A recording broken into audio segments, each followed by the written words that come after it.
Here is a tree in the garden, and every summer it produces apples. And we call it an apple tree, because the tree apples. That's what it does. Now here is a solar system inside a galaxy, and one of the peculiarities of this solar system is that at least on the planet Earth the thing peoples. In just the same way that an apple tree apples. Now maybe 2 million years ago, somebody came from another galaxy in a flying saucer and had a look at the solar system, and they looked it over and shrugged their shoulders and said, just a bunch of rocks. And they went away. Later on, maybe 2 million years later, they came around and they looked at it again. And they said, excuse me, we thought it was a bunch of rocks, but it's peopling. And it's alive. After all, it has done something intelligent. Because you see, we grow out of this world in exactly the same way that the apples grow on the apple tree. If evolution means anything, it means that. But you see, we curiously twist it. We say, well, first of all, in the beginning, there was nothing but gas and rock. And then intelligence happened to arise in it, you know, like a sort of fungus or slime on the top of the whole thing. But we're thinking in a way, you see, that disconnects the intelligence from the rocks. Where there are rocks, watch out.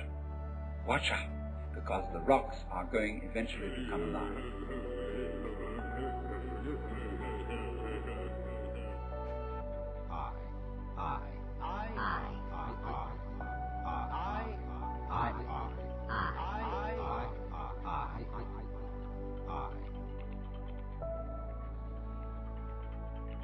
I've always been tremendously interested in what people mean by the word I,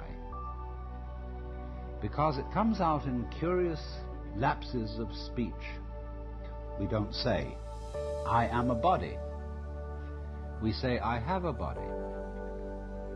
And somehow we don't seem to identify ourselves with all of ourselves. We say sort of my feet, my hands, my teeth, as if they were something somehow outside me.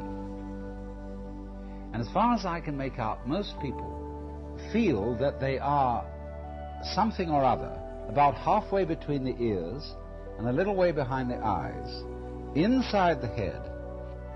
That is what you call the ego. That's not what you are at all, because it gives you the idea that you're a chauffeur inside your own body, as if your body were an automobile, and you are the chauffeur principle inside it. But you feel caught in a trap because your body's kind of a mess. It gets sick, tired, hurts, and eventually wears out and dies. And you feel caught in the thing because you feel different from it. And you feel the world outside your body is an awful trap. It's full of stupid people who are sometimes nice to you but mostly aren't, because they're all out for themselves like you are. And the rest of it, aside from people, is absolutely dumb. Animals, plants, mere vegetables, rocks, and finally behind the whole thing, blazing centers of radioactivity called stars. And out there, where there's no air, there's no place for a person to live. And so we have come to feel ourselves as confronted with a world that doesn't give a damn about us. See, in the history of philosophy and poetry and art, we always find the interchange of two personality types, which I call prickles and goo. The prickly people are advocates of intellectual porcupinism. They want a rigor. They want precise statistics. And they have a certain clipped attitude in their voices. And you know this very well in academic circles, where there are people who are always edgy like that. And they accuse other people of being disgustingly vague and miasmic and mystical. But the vague, miasmic and mystical people accuse the prickly people of being mere skeletons with no flesh on their bones. And they say to you, you just rattle. You're not really a human being. You know the words, but you don't know the music. And so therefore, if you belong to the prickly type, you hope that the ultimate constituent of matter is particles. If you belong to the gooey type, you hope it's waves. If you are prickly, you're a classicist. And if you're gooey, you're a romanticist. And going back into medieval philosophy, if you're prickly, you're a nominalist. If you're gooey, you're a realist. But we know very well that this natural universe is neither prickles nor goo exclusively. It's gooey prickles and prickly goo. And you see, it all depends on your level of magnification. If you've got your magnification on something so that the focus is clear, you've got a prickly point of view. You've got structure, shape, clearly outlined, sharply defined. A little out of focus is going to go bleh, and you've got goo. But we're always playing with the two. We've got a system of schooling which gives a completely different impression. It's all graded. And what we do is we put the child into the corridor of this grade system with a kind of, come on, kitty, kitty, kitty. And yeah, you go to kindergarten, you know. And that's a great thing because when you finish that, you'll get into first grade. And then, come on, first grade leads to second grade and so on. And then you get out of grade school, you go to high school, and it's revving up, the thing is coming. Then you're going to go to college, and by Jove, then you get into graduate school. And when you're through with graduate school, you go out to join the world. And then you get into some racket where you're selling insurance. And they've got that quota to make. And you're going to make that. And all the time, this thing is coming. It's coming. It's coming. That great thing, the success you're working for. Then when you wake up one day about 40 years old, you say, my God, I've arrived. I'm there. And you don't feel very different from what you always felt. And there's a slight letdown because you feel there's a hoax. And there was a hoax. A dreadful hoax. They made you miss everything. And we thought of life by analogy with a journey, with a pilgrimage, which had a serious purpose at the end, and the thing was to get to that end, success or whatever it is, or maybe heaven after you're dead. But we missed the point the whole way along. It was a musical thing, and you were supposed to sing or to dance while the music was being played. But you see, the city doesn't like it, because they aren't owning the right sort of cars, and therefore the local car salesman isn't doing business through them. They don't have lawns, and so nobody can sell them lawnmowers.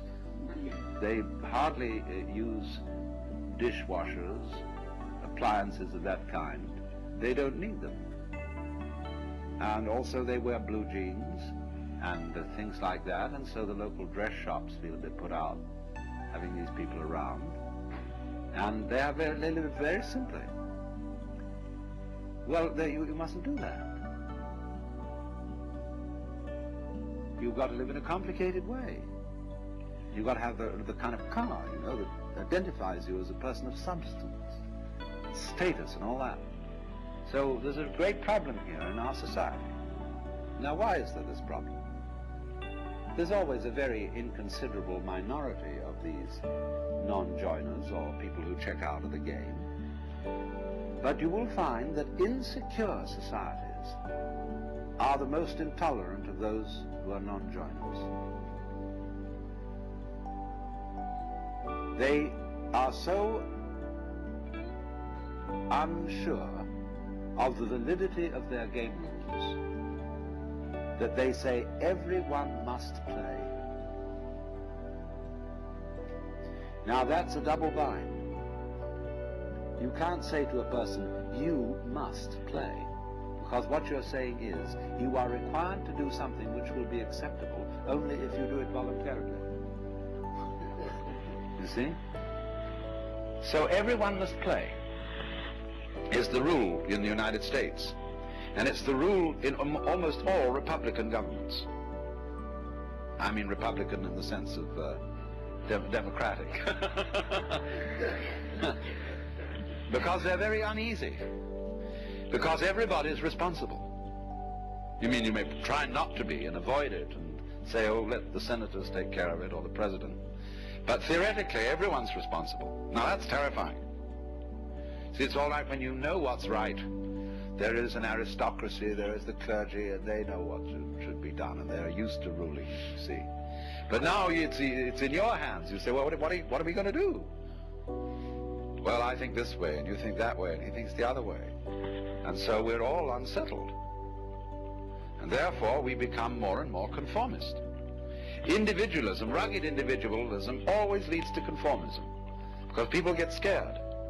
And so they herd together, and compounded with industrial society, mass production, etc. They all wear the same clothes, and they're sensible clothes that don't show the dirt too much.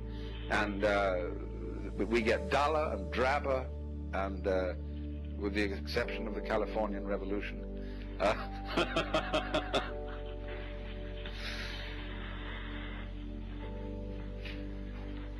So the reason for this is, in a way, that democracy as we have tried it started out on the wrong foot. You see, in the scriptures, the Christian scriptures, it says everybody is equal in the sight of God. Now that's a mystical utterance. That means that from the standpoint of God, all people are divine and are playing their true function. And that is something that is true on a certain plane of consciousness. But come down a step and try to apply the mystical insight in the practical affairs of everyday life, and what do you get? You get a parody of mysticism. You get the idea not that everybody is equal in the sight of God, but that all people are equally inferior. And that's why all bureaucracies are rude, why the police are rude, and why you're made to wait in lines, and are obstreperous income tax individuals, and all that sort of person. Because everybody's a crook. Everybody's equally inferior. See, that becomes the parody of democracy. And that kind of society, watch out for it. It turns in a quick click into fascism because of its terror of the outsider. Now, a free and easy society loves outsiders. In fact, it's a little bad for the outsider's integrity, because he becomes a holy man, see?